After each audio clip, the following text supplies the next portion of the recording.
Bababa raw sa pwesto bilang House Speaker si late Representative Martin Romualdez ngayong...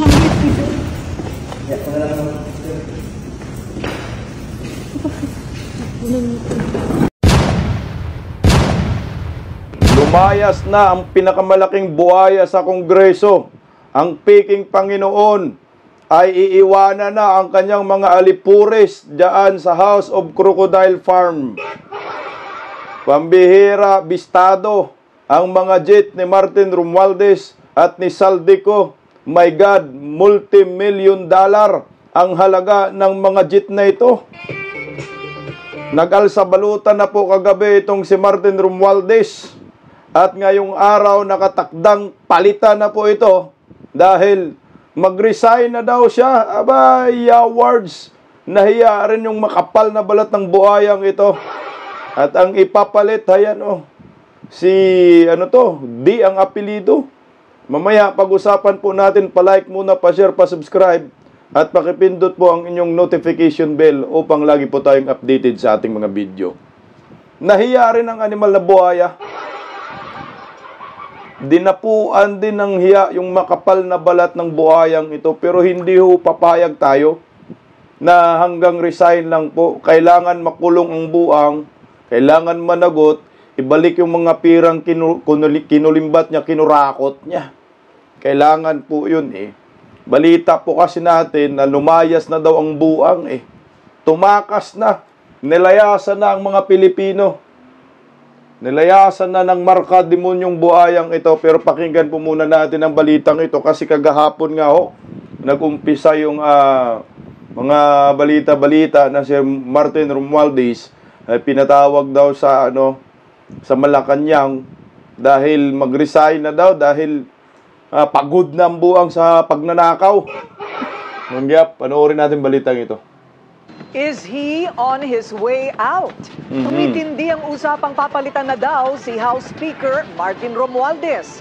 Ayon sa source ng Bilyonaryo News Channel, bababa raw sa pwesto si Romualdez para pahupain ang tensyong dulot ng lumalalang flood control scandal. Nilinis na rin umano ang kanyang opisina sa Kamara. Pero iba ang sinasabi ng tagapagsalita ni Romualdez. Narito ang agenda report ni Mavic Trinidad Dangabante, live nag-uulat mula sa House of Representatives. Mukhang umiinit ang marites dyan sa House. Mavic, ano na ang latest?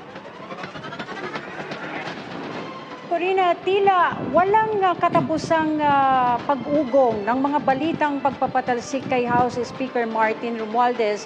Muli na naman itong gumawa ng ingay dito sa Kamara ngayong araw at may nakuha pa tayong impormasyon na naglinis na nga raw umano itong si House Speaker ng kanyang opisina. Muling umingay ang kudeta sa Kamara. Na-target daw mapatalsik ang nakaupong speaker at pinsan ni Pangulong Bongbong Marcos na si Martin Romualdez. Kita sa video na ito ang tatlong kongresistang nag-uusap habang nasa sesyon ng Kamara. Silang tatlo ang ilang beses nang lumulutang na pangalan bilang mga contender sa House Speakership. Pero mukhang may sariling sesyon sina Bacolod Representative Albi Benitez, Navotas Representative Toby Tiangco at Cebu Representative Duke Frasco. Marami tuloy ang napaisip kung ano nga kaya ang niluluto ng tatlong ito. Pero kung ano man daw ang pinaplano ni Benitez, Tiangco at Frasco, tila hindi ito banta kay Romualdez. Nanindigan ng liderato ng Kamara na buo pa rin ang suporta ng mga kongresista kay Romualdez.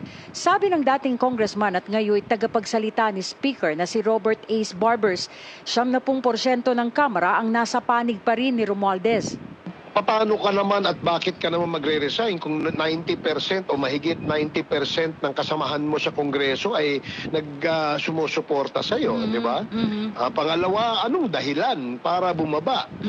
Alam mo, isa sa mga vulnerabilities ng isang politiko, lalo higit isa kang speaker, ito mga intriga at mga mga marites. Alam nga naman, gawin nating basihan yung marites para tayo bumaba sa pwesto. Pero kung suportado nga ng Kamara si Romualdez, ano kaya ang dahilan ng umano'y planong pag-leave of absence ng House Speaker? Bukod daw kasi kina Benitez, Chanco at Frasco, maging si Deputy Speaker Faustino Boji D ay lumulutang din na papalit sakaling mag-LOA si Romualdez. Pero sa apat na contender, wala pa raw ni isa sa kanila ang may sapat na numero o suporta mula sa mga kongresista para mamuno sa mababang kapulungan. Sa isang text message, kinukwestiyon ni Benitez ang planong leave of absence ni Romualdez. Hindi raw ito mangyayari, maliban na lang daw kung papalitan o hindi ang taong nasa posisyon. Sa kabila ng kalituhan, kung may kudita nga sa Kamara, isang kongresista naman ang kumpiyansang siya na ang papalit kay Speaker Romualdez. I'm going to take Speaker Romualdez's speakership, and I hope Majority Leader Sandro Marcos won't hold it against me or won't stand in my way. Thank you, everyone. May suporta po kayo sa mayorya ng mga kongresista? May mga We're getting nakausap the na kayo? numbers. We have one now, two maybe, if we're lucky. Sa isa pang impormasyon na nakalap ng Billionaire News Channel, umalis kaagad si House Speaker kanina mula dito sa Kamara upang umano'y makipagpulong kay Pangulong Marcos Jr. Parang, Mavic, parang siguradong-sigurado ang kanyang tagapagsalita na mayroon pa siyang higit 90% ng kumpiyansa ng buong numero ng mababang kapulungan. And as such, he remains as Speaker as of today. May usap-usapan na naglinis na daw siya ng kanyang opisina. Nabalitaan mo din ba ito? Yes, Corina, di umano ay inalis na ni House Speaker yung kanyang pangalan. Tatakbuhaya. Nakalagay sa kanyang table at yung iba din ay sinasabing nagligpit na ng kanyang mga papeles sa kanyang opisina. So lahat ito ay marites pa lamang. I mean, hindi natin nakita sa sarili nating mga mata kung talaga nagliligpit na si House Speaker. Yes. Hindi tayo nabigyan ng pagkakataon na yes, Corina. Hindi tayo nabigyan ng pagkakataon na makapunta, makatungo dun sa kanyang opisina. Actually, talagang wala namang nakakapasok sa kanyang opisina. Maliban dun sa mga nagsasabi nga from outside forces na talagang nagligpit na siya ng ilang mga kagamitan mula sa kanyang opisina. Nagligpit na yan. Mamaya ipakita po natin yung yung video. Teka lang, hinahanap lang ako mga kabistak, Yung video ni Tubi Tiangco. Kasi nga sabi na si Tubi Tiangco daw interesado rin daw magiging Speaker of the House. Pero kasi apat yung pinagpipilian. Teka lang palakihan ko. Pero si Tubi Tiangco ay wala na pong interest. Pero bago po natin pag-usapan yan, palike mo muna. Pag-usapan muna natin itong kapal ng mukha ni Barbers.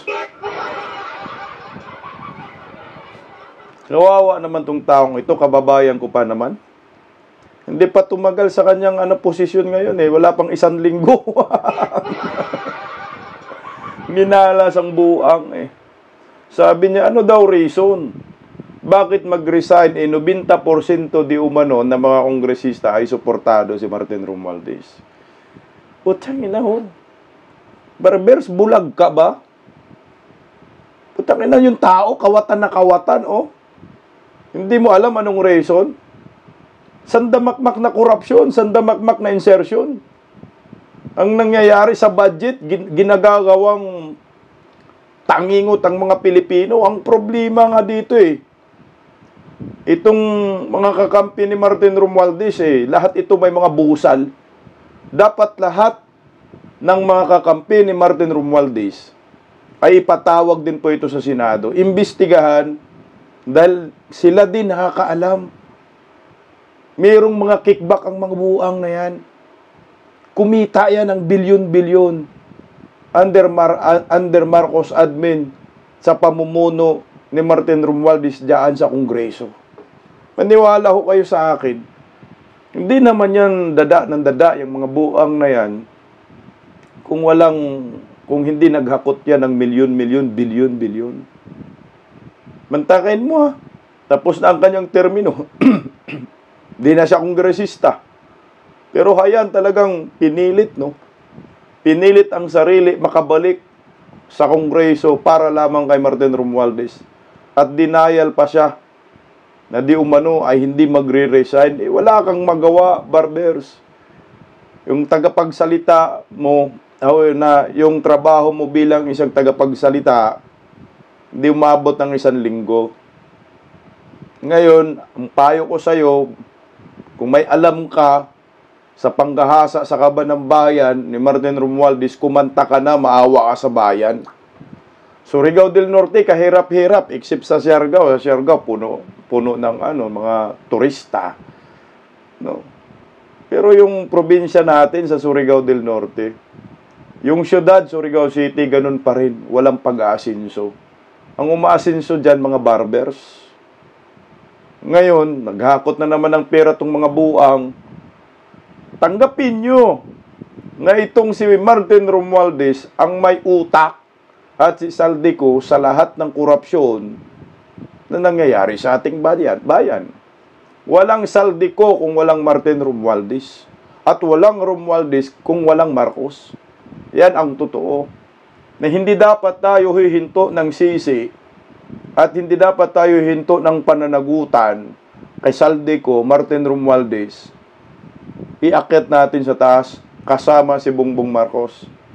Kasi alam natin, may pakana itong 3 itlog na ito. Ayan, maritis-maritis daw kagahapon patungkol dyan sa Kongreso. Binantayan pa rin po hanggang gabi ng mga media kasi lumayas na Hindi daw tumagal si Martin Romualdez sa Kongreso, sabay alis. Ito, dagdag tayo maritis. Ganun natin, Marian, ano balita dyan? Oo. Maaga nga ulit nag-adjourn or nag-suspend yung session ngayong araw. 30 minutes lang nagtagal yung session. 3:30 nag-suspend na. Kapansin-pansin din kanina kung napansin po ninyo si Deputy Speaker Christine Tingson Mihan, agad-agad niyang sinuspend agad. Sinabi niya session resumed. Wala pang isang korap. Binang na niya yung gavel, session suspended. Tapos matagal nang wala yung, kumbaga matagal suspended. Kanina yung session up until nagkaroon lang ng order of business, yung typical na referral of ng mga kung saan committee dadalhin yung mga bills. And then ayun, narinig namin, nagulat kami, agad-agad bigla na lang suspended, and bukas nga ulit mag-resume ang session 3 o'clock ng hapon. At tama nga kayo, no? Kanina may nakausap tayong source, sinasabi nga na umalis ng Kamara ngayong araw dito premises ng House, si Speaker Martin Romualdez kasama si Majority Leader Sandro Marcos para pumunta sa Malacanang. Sa Malacanang pala. Natin na makikipag-usap daw kay Pangulong Bongbong Marcos. Siyempre, tungkol yan sa usapin dito nga sa liderato ng Kamara. At ayun nga, meron tayong naririnig na ang sinasabi, 3 yung pwedeng options. Either magsistay bilang speaker daw itong si Romualdez, leave of absence, or tuluyan magre-resign. At kanina, pinakita rin nga ng isang congressman, yung isang source natin, kung ano yung under the rules ng Kamara, yung Section 14, meron doon absence or temporary incapacity in case nga na magkaroon ng absence. Yung, kunyari, yung speaker ay mag-leave or mawala, pansamantala, yung mga deputy speaker, mamimili sila kung sino nga sa kanila ang hihirangin muna, magiging acting speaker for the meantime. At yun na ang mangyayari. Pwede rin na mag-usap-usap nga yung bawat partido kung sino muna yung ipapalit for the meantime to assume nga yung powers or duties ng speaker. Pero I think you might want to assume na kung sino man ang papalit kay Martin will not be there on a temporary capacity if ever nga may papalit sa kanya. Kasi that basically makes the point fruitless. Magtatanggal ka ng tao tapos maglalagay ng temporary. Hindi mo muna tanggalin. Saka ngayon lang ako nakarinig yan. Marian, meron bang yan? Ang alam ko ba, pwede lang mag-leave na ganyan and someone will take over. Kung halimbawa magbabakasyon or something yung nagkasakit, doon lang pwede. Hindi dahil sa ganitong nagkakagulo, magli-leave ka. Ngayon lang ako nakarinig ng ganyan. Yes, unprecedented ito. Tinitingnan din natin kung ano ba yung mga grounds para rito, no? Kasi may isa tayong congressman na kausap, nangyari na ba ito before? Hindi pa naman daw. Tinanong natin ano ba yung mga rason kung napapayagan para nga pagbigyan itong absence or temporary incapacity. Sa ngayon ay hindi pa rin nila masabi kasi walang specific reasons na sinight nga dito sa House Rules. Pero yun yung aabangan pa natin sa mga susunod na araw. At tama nga kayo, no, may 4 na matunog na pangalang lumulutang dito nga na sinasabing maaaring either papalit, tuluyang papalit kay Speaker o hahalili lang muna sa kanya. So yun nga, yung mga nabanggit nyo, kapartido mismo ni Pangulong Marcos sa federal, si Isabela, taga Isabela po, si Congressman Boji D. Yung Senior Deputy Speaker, taga-Lakas CMD naman, kapartido ni Speaker Romualdez, si Congressman J.J. Suarez. At gayon din, yung dalawang taga-National Unity Party, matunog din daw pong pangalan na Deputy Speaker Ronnie Puno at si Vice Chair APRO Albert Garcia. Okay, pero Marian, ano yung... Kahit kailan siya, no? Si Speaker. Kasi simula nung nagkagulo rito, parang hindi ko yata siya nakikipag-usap sa media. Hindi nga. Hindi natin siya we have been trying to reach out doon sa kanyang opisina, requesting for statements, pero wala nga tayo nakukuha. Sumasagot siya doon sa mga nagkaroon, di ba, ng pahayag or yung pagkakatawid kay Speaker ng mga diskaya doon sa Senate hearing. Sumagot siya doon pero via statement lamang na pinadala ng kanyang opisina. Nakikita natin yung ilang mga pag-meeting or pulong ng Speaker doon sa iba't ibang leaders, chairperson, kunyari kahapon ng bawat komite, nakita natin yon. Kanina mga women naman, mga chair din o mga pinunong congresswomen ng House ay nakipagpulong din siya. So sunod-sunod yung pakipagpulong ng Speaker sa bawat leaders dito sa Kamara. Loko, no? Talagang pinilit pa nila na leave of absence. Kagahapon pala, pinilit pa ng mga buhaya na baka kaya lang leave of absence lang muna. Kasi try natin, baka sakaling hindi iinit ang taong bayan. Hindi. Talagang ang mga Pilipino galit na sa gobyernong Marcos. At hindi ho papayag tayo na hanggang resign lang ang buang sa pagka-Speaker of the House. Kailangan ho panagutan niya lahat ng panagutan.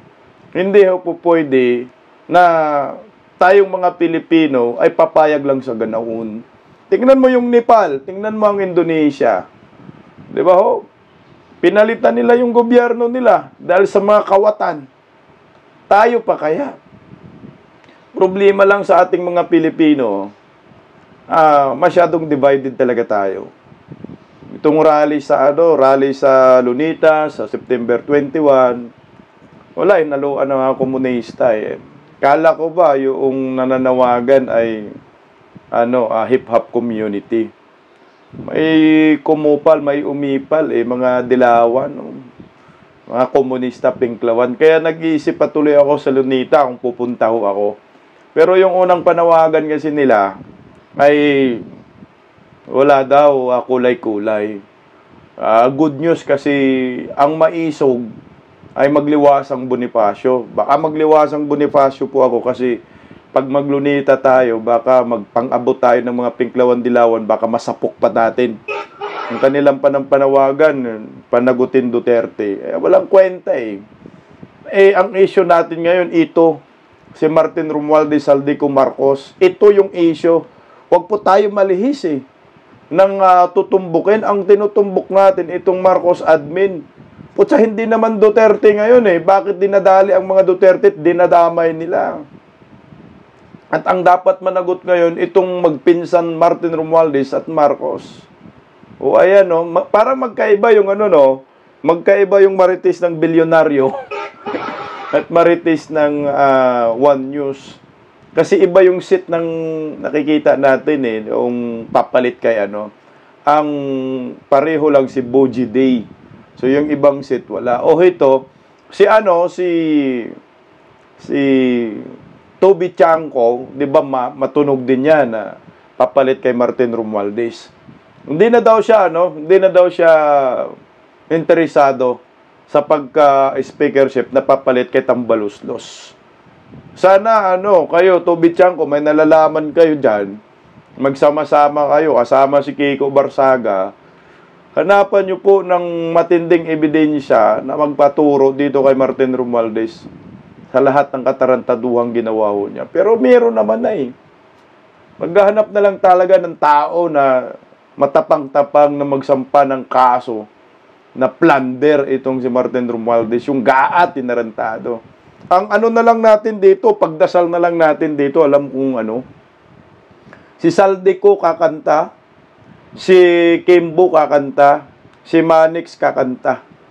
Yan na lang ho sila talaga. Pati yung isa, malimban man. Basta yung mukhang buhaya rin. Kakanta ng ikakanta ng todo. At yung Diskaya, tsaka Magalong. Kasi ngayon, pinupunta rin ngayon ni Magalong, itong si Saldico, na kailangan talaga si Saldico mapuruhan. Kasi pag mapupuruhan po itong si Saldico, panigurado kakanta ang buang. Dali itong si Martin Romualdez.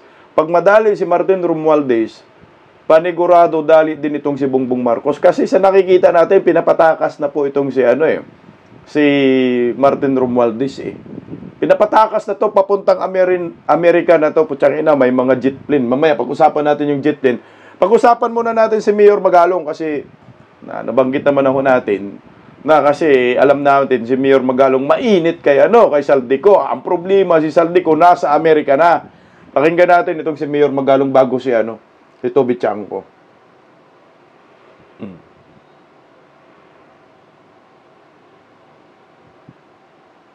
Kailang.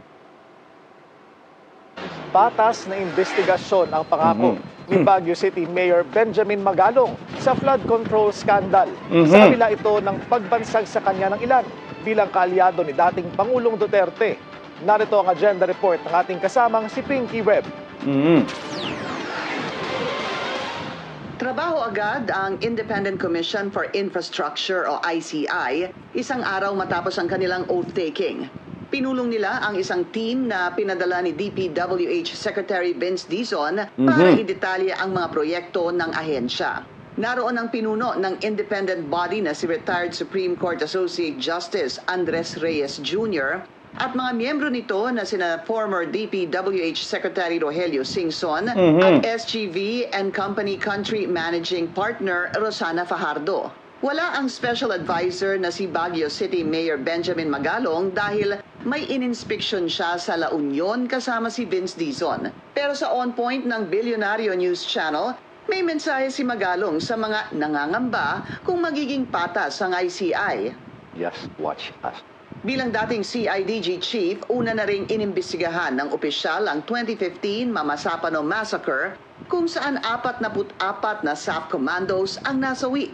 My track record will state na I do what is right. Look at what happened sa Mama Sapano. Itinuturing na Duterte alay ang opisyal. Noong Pebrero, sinuportahan pa niya ang nooy senatorial candidate na si Senador Bongo. Inamin ni Magalong na malaki ang natulong sa kanya ni dating Pangulong Rodrigo Duterte, maging si late President Noynoy Aquino. Pero mariin niyang tiniyak na walang papaboran ang isasagawang investigasyon ng ICI. Nakulong pa nga ako And then it was during the time of President Noynoy na naka-recover ako. Pinomote niya ako ng 1-star, 2-star. But then here comes the Mama Sapano incident. And I simply have to do what is right. Seek out the truth. That was my mandate. Hinamon din ni Magalong si House Infrastructure Committee Chair Terry Ridon na imbitahan siya sa kanilang pagdinig. Naniniwala si Ridon na walang personal knowledge si Magalong, partikular sa mga ghost project sa Bulacan. Hindi rin daw pwedeng maliitin ang anyay slander o paninira ni Magalong sa mga kongresista. Naniniwala ko na maraming maayos dyan. Maraming maayos dyan sa Kamara. Kaya lang marami ding nagmamaang-mangan lang. Nagkukunwaring wala silang kaalam-alam. Pero sa totoo lang, alam naman nila kung sino yung mga may katiwalian among the ranks. Kaya lang, for some reason, I really do not know why they keep on covering them up. So, magkita na lang kami sa Kamara. Ridon, magkita daw kayo ni Magalong sa Kamara. Hello, Sir Redon. Putsaka na, 7 times pala yan na pumunta sa abroad gamit ang kaba ng bayan. Sa panahon ni Tatay Digong, kaya sinibak ang buang. No? Ngayon, nagmalinis ang buang. Sarap sapukin. Ito sana po magiging patas nga dito si Mayor Magalong at sana walang mapagtakpan. Kahit si Martin Romualdez yan, si Bongbong Marcos, sana ilabas natin ang katotohanan kasi pagtakpan po natin ito, wala pong mangyayari sa bansang ito. Pero tiwala tayo sa kredibilidad, integridad ni Mayor Magalong. Sana walang sinisino, kahit yung nag-appoint sa kanya, pag may sumingaw na baho, ay birahin ho nila Kasi independent nga kayo Wala namang independent na ikaw ay dependent. Kahit na si Bongbong Marcos ang pumili sa'yo, siguro naman may utak tayo na negligence ni Bongbong Marcos ang nangyayari ngayon sa bansang ito na hinayaan po ng 3 taong, 4 na taon, almost 4 years, na mangulimbat sa kaba ng bayan itong kanyang pinsang buhaya kasama si Saldico. Ito, balik tayo sa speakership. Si Toby Chanco, di ba, umuugong din yan na gustong palitan si Martin Romualdez at talagang uminit siya dyan nanggigigil siya dahil nga sa budget insertion, kung ano-ano, hinahanap niya, sa nga po yung ng small committee, nagbisto. Ito, pakinggan natin si Toby Chanco. Narito po, mga kabisdak. Walang lumalapit? Sa inyo, sir. Hindi, siya, kausap ko siya kanina. Si Kong Kiko, kausap ko kanina. Hindi, ako basta sinabi ko na sa lahat ng kumakausap sa akin, huwag nyo na ako isama doon sa listahan. Nag-decline na ako the previous Saturday pa lang, tinawagan ako ni Alfie, sabi ko, huwag na, siya na. Wednesday, Thursday last week, may mga nagtatanong sa akin if I would reconsider. I've already said na wala na, hindi na ako, huwag na nila ako isama doon. Kasi pangit di ba? I was the most vocal about this issue. Baka naman sabihin na ginamit ko lang yung issue para maging speaker ako, di ba? Papatunayan na it's not about the speakership, but it's about the real issue na kinagagalit ng tao, yung corruption. Hindi ko tatanggapin yun. Pero kung nag-usap kayo na kung Albion, kung Monday, ano yun? It's just a small talk lang po. Hindi, lagi naman kami nag-uusap Parang ang pinag-uusapan namin, paano ba masosolve itong problema ng tiwala ng tao sa House of Representatives at sa aming mga congressman. Yun ang pinag-uusapan namin always, kahit kahapon, na hindi naman, we cannot do change just for the sake of changing. Kasi ang audience dito, hindi na lang kaming mga congressman, di ba? It's not about us congressmen. It's about kung ano yung tingin ng tao doon sa gagawing reforma dahil na nga nagka-problema dito sa issue ng previous budget. So yun ang pinag-uusapan namin, ano kaya mangyayari kung si ganito, ano kaya mangyayari kung si ganyan. Ang conclusion namin tatlo is, tulad ng sinabi ko, tulad ng sinabi ko sa previous interviews, sa tingin ko, my own humble opinion is that kung magpapalit, hindi pa pwedeng papalitan lang yung speaker. Dapat kung magpapalit, lahat pati yung mga deputy speakers palitan at saka yung mga sensitive committees lang. Hindi natin kaya sa tingin ko ngayon na palitan lahat ng committee chairman kasi masyadong magulo. So, sir, kung sakali. Hindi ko tatanggapin. Hindi, papalitan din, sir. Hindi. Depende sa kanila. Depende sa kanila. Pero yun, kahit nung tinatanong ako, hindi naman formal yung offer, pero pinangungunahan ko na hindi ako interested sa akin. Sir, may numbers ba? I mean, from what you've heard, may mga numbers ba ng congressman na gustong magpalit? Alam naman natin realidad ng speakership, di ba? Wala naman yung pinaka-importanting numero, wala naman dito sa loob ng House of Representatives. Let's accept that fact, di ba? The most important vote is not inside the House of Representatives, di ba? Where is it? It's out of respect. Di ba, walang gagalaw dito because out of respect doon sa Malacanang. Correct. Di ba? So, yun ang, yun naman iniintay ng lahat, di ba? Ayan, sana malinaw po sa inyo. Yung speakership po, ang may utak yan, si Bongbong Marcos. Wala na pong iba, tanggapin natin yan. Yung mga boto-boto ng kongresista, wala pala yan. Talagang lahat yan sa presidente. Pag sinabi palitan-palitan ka. Pag may pipiliin, yun. So, malinaw na nangyayari sa bayang ito, may kinalaman talaga si Bongbong Marcos talaga. Alam yan ng lahat ng taong bayan. Kaya hindi lang si Martin Romualdez ang tuligsain dito at hindi lang si Saldico, hindi lang mga kongresista. Si Bongbong talaga, negligence na po ito. Kasalanan niya ang lahat ng nangyayaring korupsyon sa bansang ito. Narinig yung sinabi ni ni Tobit Tiangco. Hindi naman, walang kwenta yung mga boto ng kongresista. Talagang pag sinabi ng palasyo, sinabi ni Bongbong, tanggal ka. Ikaw yung papalit, Ito yung maliwanag dyan. Kasi dyan sa kongreso, masyadong political dyan. Kontrolado yan ng gobyernong ng presidente. Yan ang totoo. So ngayon, nasa na si Martin Romualdez? Panigurado, tatakas na yun. Hindi na yung babalik sa Pilipinas. Sabi, lumayas na daw eh. O ito, namataan po kagabi. No? Ayan patakas. Dala na yung tatakbuhayan niya tingnan mo ito Titigan natin yan. Ano ho sa tingin ninyo yan? Refrigerator o vault? Di ba vault po yan? Lagayan ng pera? Putangin na pati refrigerator, napaka-imposible man refrigerator kunin mo. Ang dami mo ng pera, pati pa naman yan. Sabi nila, lagayan daw ng pera yan. Vault daw yan,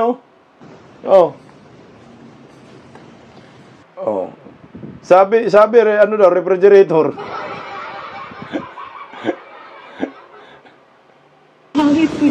Ayan na. Yung tatakbuhayan, nandun na. Ayan na yung lagayan ng pera, yung vault, Putangin na puno siguro ng pera yan. Mukhang refrigerator lang. Ayan na yung tatakbuhaya, Nimal, no? Nahiya rin ng mga buang. Nahiya rin sila. Lumayas din. Tumakas ang buang. Duda ako dito, guys. Pinatakas na po ito. Baka nga, kagabi lang lumipad na to. May sariling mga private jet. Talagang lumipad na tong mga buang na to. Ito po yung ginagawa nila sa Pilipinas. Pinaglaruan tayong mga Pilipino. Kasi nga, mga manhid daw tayo. Ang maingay naman sa mga rally, simula noon, tayo lang, mga Duterte diehard supporters. May rally ngayon. Anong rally yan? Rally ng mga komunista, halatado, pinoprotektahan si Martin Romualdez. Pero magkabulilyaso na sila ngayon. Wala na silang kapangyarihan ngayon. Yung mga kaliwang grupo, kasi yung poon nila, dinapuan na ng hiya Walang hiya, pero dinapuan ng hiya ang buang, no? Talagang bababa na po siya ngayon sa pwesto ni Martin Romualdez. Mamaya, pakinggan natin ang balita ito. Bababa raw sa pwesto bilang House Speaker si late Representative Martin Romualdez ngayong araw, ayon sa ilang source ng GMA Integrated News. Ayon pa sa mga source, si Isabela 6th District Representative Faustino Boji D. III ang papalit kay Romualdez. Isa si D sa mga Deputy Speaker. Batay sa House Rules, sa mga Deputy Speaker, pagpipilian sakaling mawala o pansamantalang hindi magawa ng Speaker ang kanyang trabaho. May mga source ding nagsasabing magli-leave si Romualdez. Kahapon, nasa kalahating oras pa lang ang sesyon ng Kamara nang suspindihin ito. Sinusubukan pa namin kunan ng pahayag si Romualdez at si D. Ayan na po mga kabisdak. Ang papalit po mamaya, ito na si Boji D. Ayan. I think taga Ilocos rin po itong kongresistang ito. Search natin para meron tayong background. Kung markang buhaya rin po ito. Na Bujid, di ba yan? Bujid, lang, search natin. Tanong natin kay Manong Google. Ayan. Faustino D. Ayan. Deputy Speaker of the House Representatives of the Philippines, Faustino D. The third pala ito. 64 years old. Ayan. Faustino Bujid D. Guzman III. Serve as a representative for Isabela. So, sa Isabela pala. Since 2025, a position previously held from 2001 to 2010. Intindi Nagiging vice governor pala ito ng Isabela. Nagiging gobernador. Nagiging vice governor noong 2019, 2025. Nagiging gobernador no 2010, 2019. Representative 2001, 2010, nagiging mayor ng Kawayan, Isabela, 1992, 2001. Ito po si Faustino D. So, Ilocano rin po ito siya, Ilocano. Ito po yung papalit kay Martin Romualdez sa pagka-speaker. Ang partido niya, alam na this. Siyempre, ang pipili kasi, Palacio de Polvoron, alam naman natin yan. Ang partido niya, Partido Federal ng Pilipinas, ng IWM, na inagaw sa mga DDS, itong Partido Federal. 2025 Philippine House of Representatives, Isabela, 6th District General Election. Wala. Ano rin to? Hawak ni Bangag, si Faustino D. Ng Partido Federal ng Pilipinas. So siya na po yung uupo maya-maya lamang kasi mamayang alas 3 na daw ito, step down ng buang. Ayan breaking news, pagbibitiw ni Kong Martin Romualdez bilang House Speaker ngayong Miyerkules, kinumpirma ni Representative Ronaldo Puno. Ayan. So ngayon na nga po, confirm na po ito. At maalis na po yung tatak buayang Romualdez dyan sa representatives.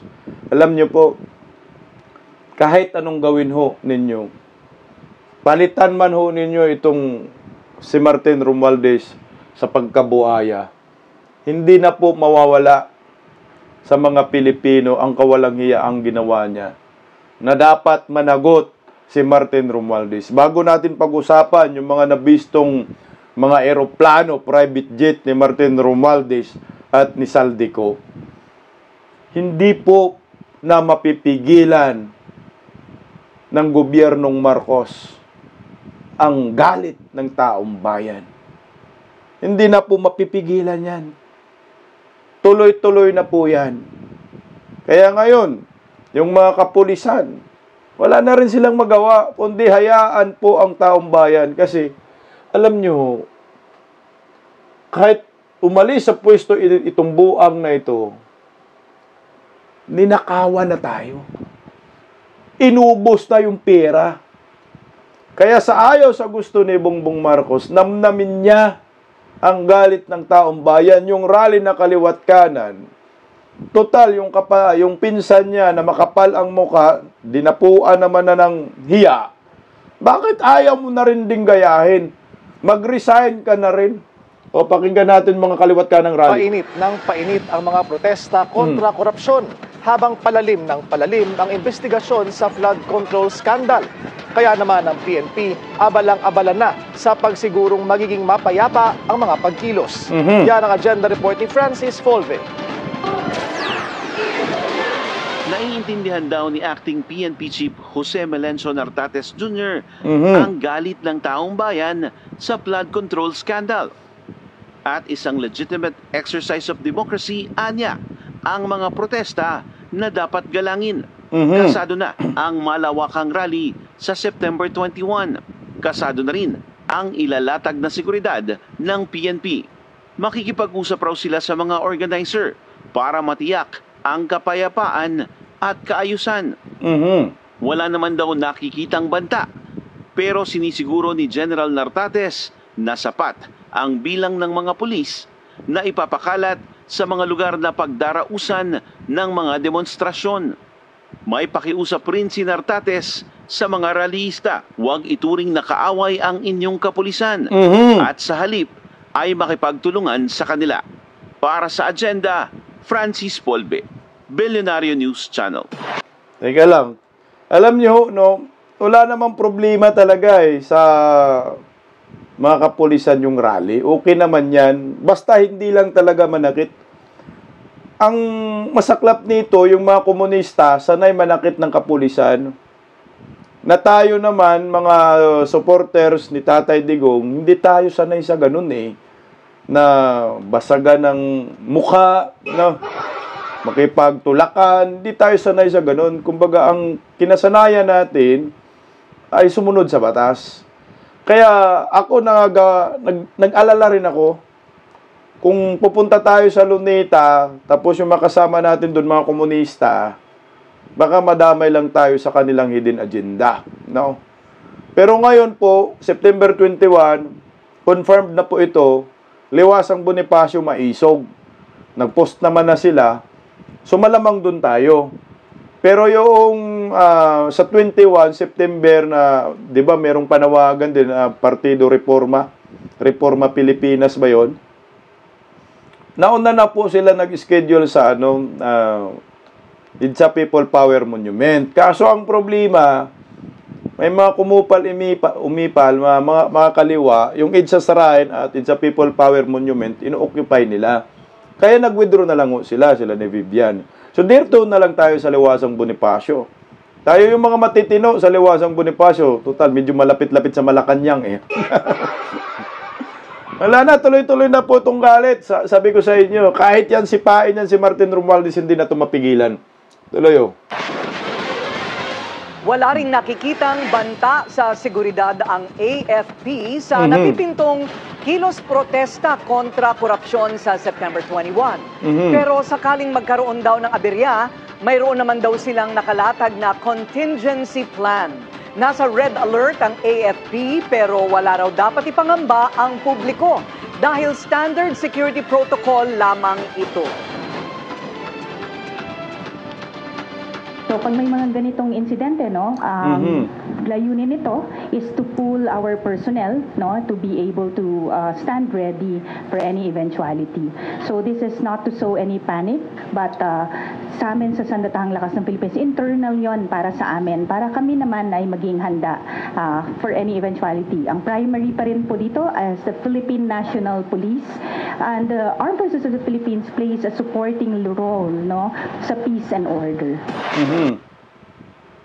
Ayan. Hayaan nyo na lang po mga madam, mga sir, ang mga Pilipino mag-rally. Kasi kita mo naman yung kababalagang ginawa under Marcos admin, ng mga buhaya. Kasabot yan si Bongbong, hindi na po yan, hindi na po makatarungan. Garapala na Talagang sinusubok po ni Bongbong Marcos ang galit ng taong bayan. Dahil po sa kanilang kapabayaan. Mantakin mo, nagpakasasa yung kanyang pinsan 3-4 na taon, hinayaan niya. Ngayon lang dahil nabisto, napilitan sila tanggalin sa pwesto. Napilitan sila paalisin, palayasin. Wala na, naubos na yung pera ng bayan Ang tanong, hanggang dun lang tayo. Sa pagtanggal, dapat kasuhan, dapat mag-issue ka ng whole departure order. Na hindi pwedeng aalis itong si Martin Romualdez. Dahil ang balita natin, tumakas na daw ang buang. Ito, sabi ni Kiko Barsaga. Sabi ni Kiko, ayan, wala na raw si Romualdez sa Pilipinas. Baka kasama na niya ngayon si Saldico. Kasi nga si Saldico, nasa Amerika na. Ngayon naman, si Martin Romualdez, malamang sa malamang, lumayas na ito. Ganun talaga ang ganun talaga ang magiging sistema. Wala namang hindi naman nakalagay sa immigration bulletin order, di ba? Wala namang So, ang magiging resulta nito, anytime, itong si Martin Romualdez ay pwede talagang tumakas. At posible, yung sinabi dito ni Kiko Barsaga, na wala na sa Pilipinas, baka nga kagabi lang to lumayas na ang buwang eh. Oh, para sa akin Bakit? Putya, may kakayanan eh. May kakayanan na lumayas sa bansang ito. May mga sariling mga private jet pala ang buwang. Alam naman natin, may mga sariling private jet eh. Pero ito, pag-usapan po natin, itong private jet ni Martin Romualdez. Na hindi rin po ito na pinag-usapan sa lahat ng mga mainstream media eh. Lalo na itong si Saldico. Kahit kitang-kita mo na yung pamangkin ni Saldico, sumasakay sa eroplano, nagpi-flex, nagbi-video, hindi pa rin po pinupuruhan ng mga bayarang media kasi nga hawak ni Martin Romualdez. Alam naman natin yung ABS-CBN, no? May share dyan si Tambaloslos, lahat ng media, may busal dyan, si Tambaloslos. So, hindi na balita po itong mga private jet. Kasi nga, galit na galit po tayo kay Diskaya, no? At pinupuruhan ng mga komunista, itong pamilyang Diskaya, kagagalit naman talaga, magalit ka naman. Kasi, mantakin mo, luxury cars eh, papa-interview pa sila eh. Bumili lang ng payong para sa Rolls Royce. Ganun katindi, yung Diskaya eh. Pero, sabi ko nga sa inyo, hindi yan yung pinaka-most guilty. Yung pinaka-most guilty, itong mga tambaluslos na mga buhaya sa Kongreso, kasama yan si Bongbong, na, ayan, nagtawag din daw ng rally. Kung civilian daw din siya, gusto din niya daw mag-rally. Sige nga, i-play nga rin natin bago natin pag-usapan yung aeroplano. Bitin-bitinin ko muna kayo. Saan ka nakakita, Presidente, magrarally? We should all be angry. Nakikiisa si PBBM sa ikinasang protesta kontra korupsyon sa September 21. Anya, tama lang na magalit ang mga tao sa pangungulimbat ng pondo na para dapat sa mga proyekto ng gobyerno. Yan ang agenda report ni Ivy Reyes. Do you blame them for going out into the streets? If I wasn't president, I might be out in the streets with them. Ang anak ng dapat talsik ng People Power 1 na si late President Ferdinand E. Marcos, suportado ang pag-aalsa ng masa. Sa gitna ng investigasyon sa flood control scandal, hindi raw masisisi ng sinuman ang publikong napupuno na ng galit sa korupsyon. Kaya nang matanong kung nababahala ba ang Marcos Jr. administration sa ikinakasang balawakang kilos protesta sa September 21, ang 53rd commemoration of martial law, kumpiyansa si Pangulong Bongbong Marcos. Ang dahilan, siya raw kasi ang nag-ungkat ng anomalyang ito, kaya iisa ang inaasam niya at ng taong bayan. Of course, they are enraged. Of course, they are angry. I'm angry. We should all be angry. Because what's happening is not right. So, yes, express it. You come, you make your feelings known to these people and make them answerable for the wrongdoings that they have done.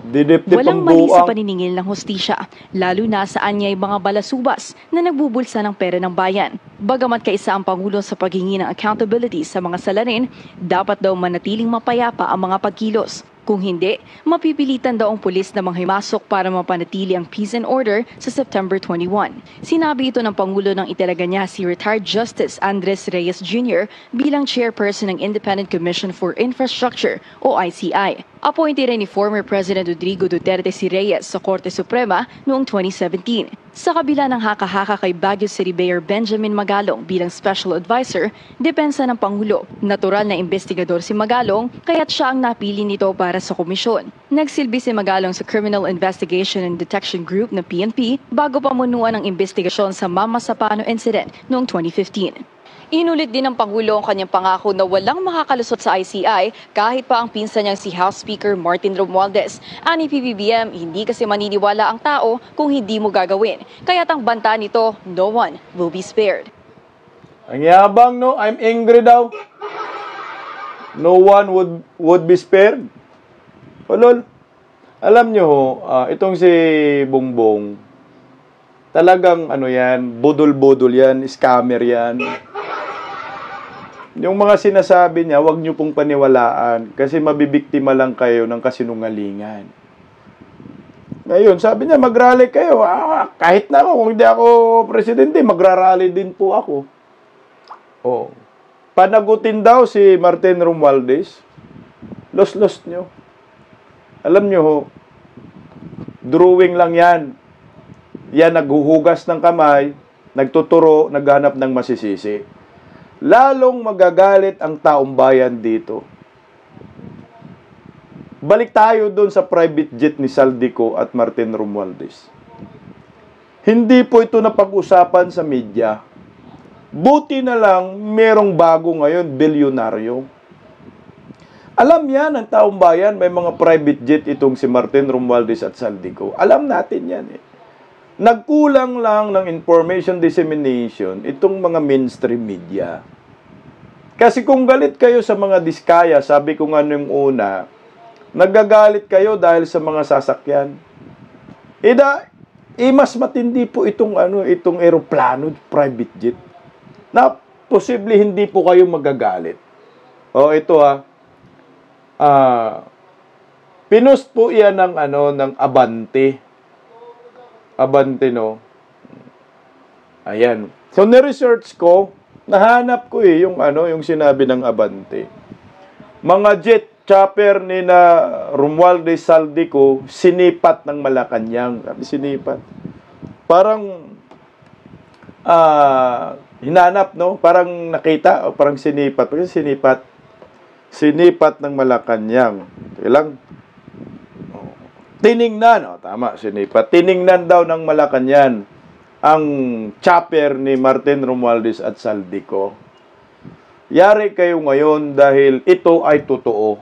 Nag-post po ang bilyonaryo patungkol po dyan. Tingnan lang, ito yung post ng bilyonaryo. Mas detalyado yung post ng bilyonaryo na merong private jet itong si Martin Romualdez at si Saldico na malamang sa malamang, ito ay pwede nilang gamitin patakas.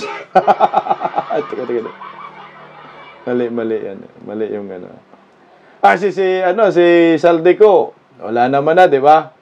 Nasa Amerika na ang buang. Ayan. Hinanap ko po yan. Yan po yung sa bilyonaryo. Yan, mga luxury cars yan. Luxury cars, mga private jet. Sorry. Basahin natin yung laman dyan. Okay. So sabi, pagmamayari umano ni House Speaker Martin Romualdez at Congressman Saldico, ayon sa source ng bilyonaryo, nakapukaw sa atensyon. Ayun pala yung sinipat, nakapukaw sa atensyon ng Malacanang ang umano'y pagbili ni Romualdez ng 2 Gulfstream private jet, isang pre-owned J-150 na pumapalo umano ang halaga ng hanggang 8 million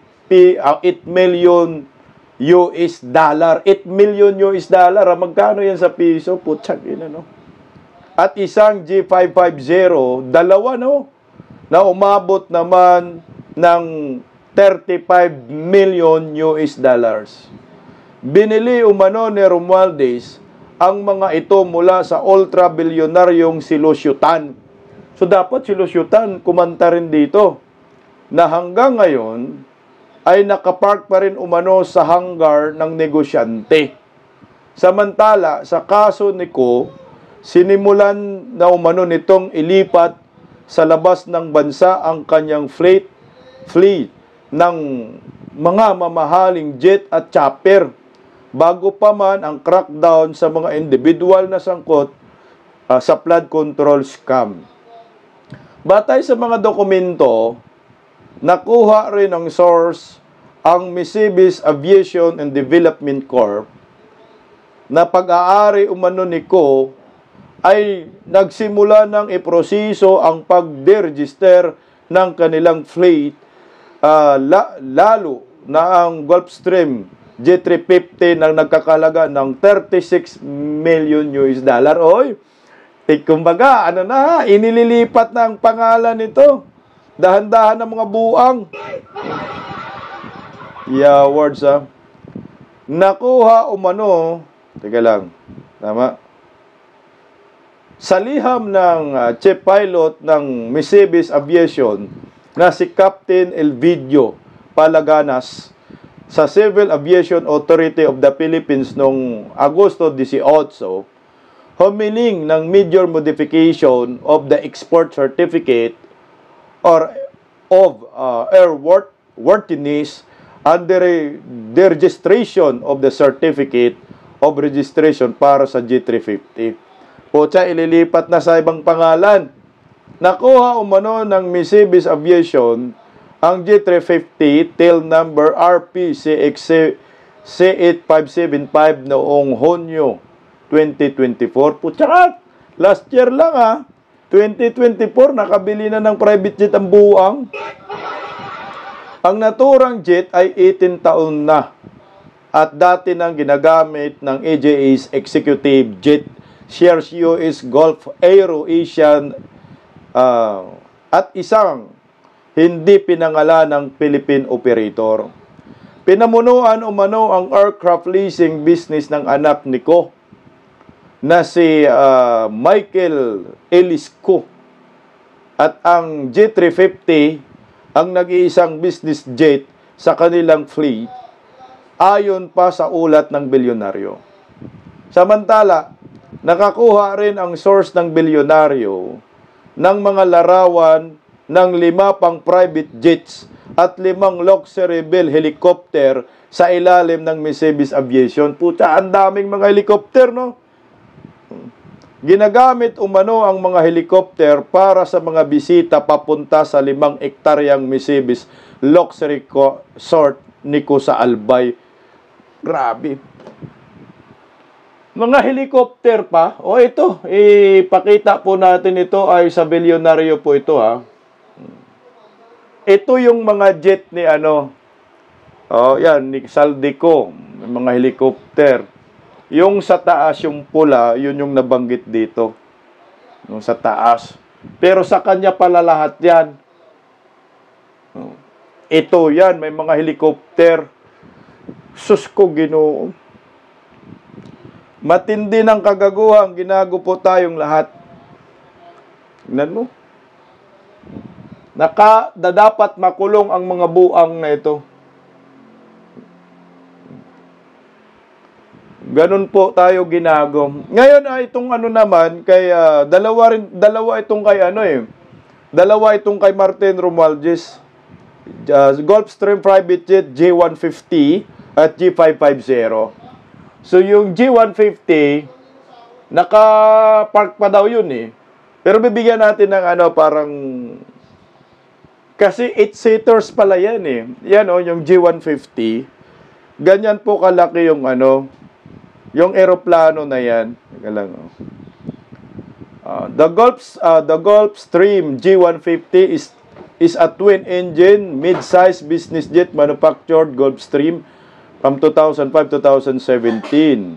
Ang kapasitihan 6 to 8 passengers. Ayan. So yung naman, pangalawang jet ni Martin Romualdez, G550. Ito po yun, G550. Ganun po yung G550 na jet.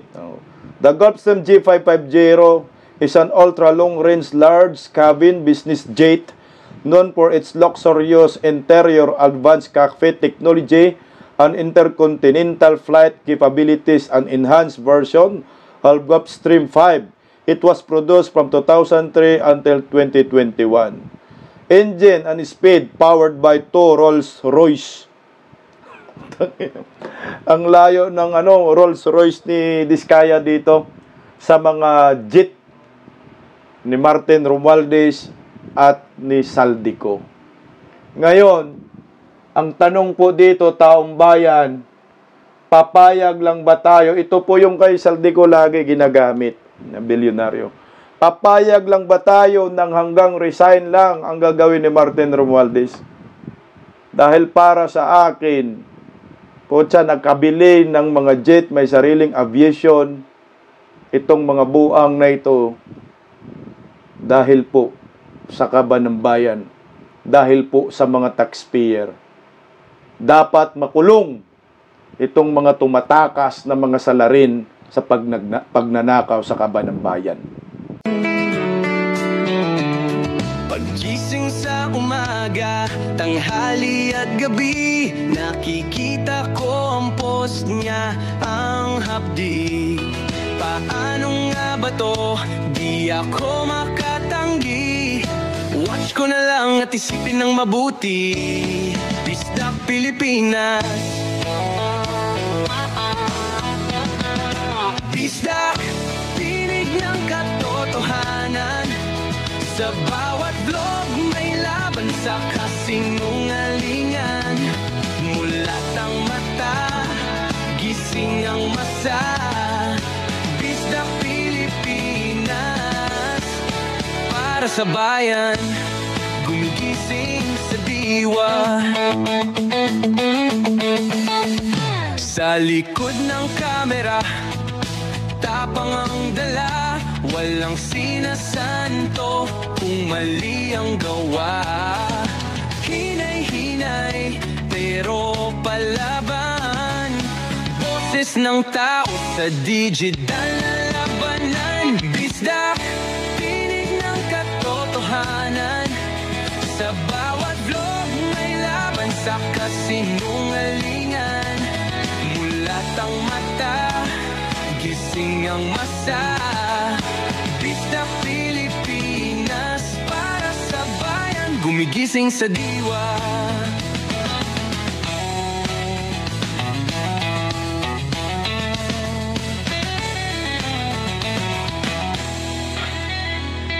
Hindi artista, hindi politiko, pero ang katotohanan, sigaw niya ay buo.